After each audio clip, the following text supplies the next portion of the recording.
Assalamu alaikum. Konnichiwa. Dzień dobry.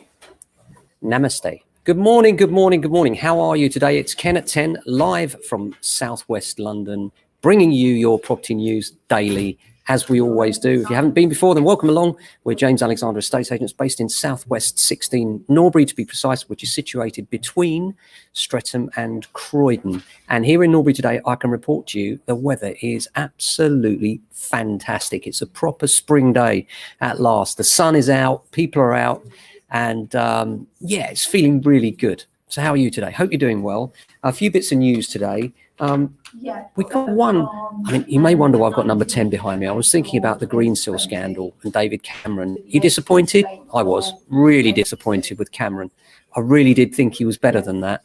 And to see what he's done, it just feels so sleazy, doesn't it? That he's just used his position. But there we are. Maybe they all do. So a few reports today. Another one involving Boris. So maybe we'll get number 10 to let, because he's letting out his Oxfordshire cottage. And apparently, we don't know what tenancy agreement he's using, but apparently he's getting £4,250 per calendar month for his unfurnished cottage. And that's been marketed by Stratton Parker, if you fancy. It's got a heated swimming pool, tennis court, and uninterrupted country views. If you've got 4K a month to spare, he's allowing pets as well. So that's interesting. Maybe number 10 will be where he's going to spend most of his time dealing with the Greensill scandal. Who knows? Who knows?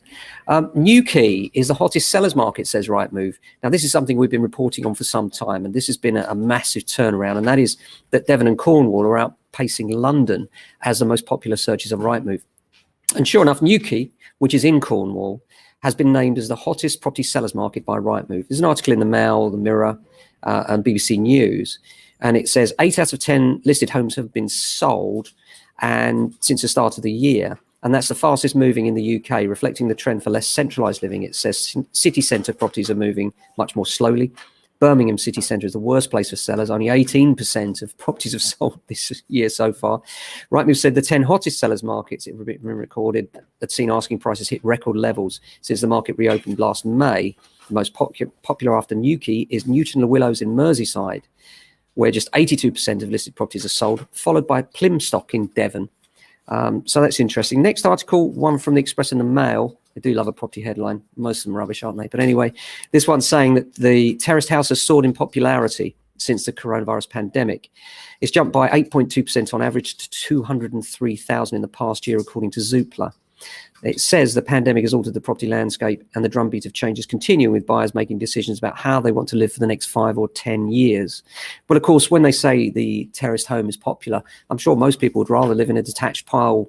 But the reality is that the terraced home is the cheapest way onto the market, and that's why it's all in popularity. And I think what they're trying to contrast here and alluding to is that people are jumping over the flats and going straight for houses. And this is certainly a trend we found, is that people are more likely to bypass flats and move straight onto housing where they need that extra space at home for working. They're not necessarily commuting, they can go out a bit. So rather than buy the flat in a more London-based area, they're buying slightly further out where they can get better value, but then they get the garden and the study that they require.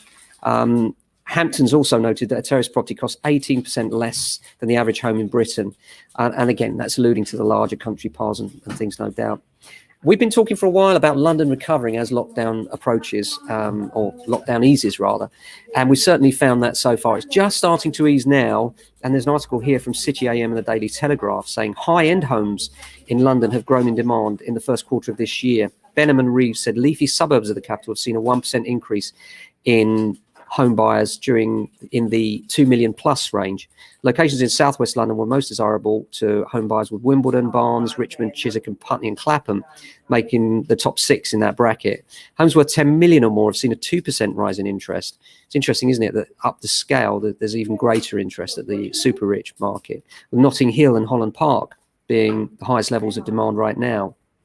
And that's interesting, isn't it? So London bouncing back a bit, Newquay and Cornwall still flying, and it's really intriguing market at the moment, isn't it? Nobody really knows what's going to happen. We've got, on the one hand, we've got the cliff edge of the June deadline. On the other hand, we've got the new first-time buyer mortgages, which we're excited. We've got a podcast which hopefully will give you more detail on that on Friday. But it depends whether these lenders get their act together and actually release a scheme, because they haven't done so far. And that's been really frustrating for a lot of our clients, a lot of questions around that. If you have any questions for us, by the way, that you'd like us to cover here on Ken at 10, then do give us a call. You know, we always do an Ask JA Tuesday where we'll cover a subject that's close to your heart regarding property. Maybe you want to know what the best thing to buy is in your area, what the market's doing in certain places.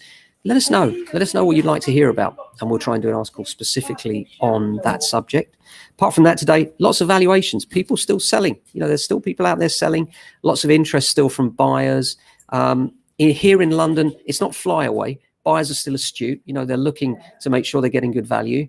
But where there are popular price ranges, particularly on the sweet spots around sort of 400,000 to 500,000, we are getting gazumping, we are getting overbids, and generally we're finding that it's incredibly busy. We suspect that will actually start to calm down as we get closer to the June deadline here in London. Of course, the rest of the UK doesn't have so much of a problem, because where your average prices are lower in some of the outer regions, you know, the average house price in the UK just over 250,000, and the stamp duty, remember, although the stamp duty relief ends at the 500,000 ends at the end of June, we still have relief on the first 250,000 of any house purchase going through to September. The idea being that there is no cliff edge, that there are buyers out there that continue with their purchase in the confident knowledge that they can still purchase right the way up to September and save up to £2,500, which is great. But when compared with the 15,000 saved at £500,000, it seems very small beer. So it will be really interesting to see how the market is impacted by this, because of course, contrasting that, we got the release of the market, confidence is back, the sun's out, people are out, jobs are rebounding, and the economy is rebounding. So it's a really interesting time for property prices and interest, and we'll keep you posted as to what's going on. But right now, very busy on sales, letting just beginning to open up again.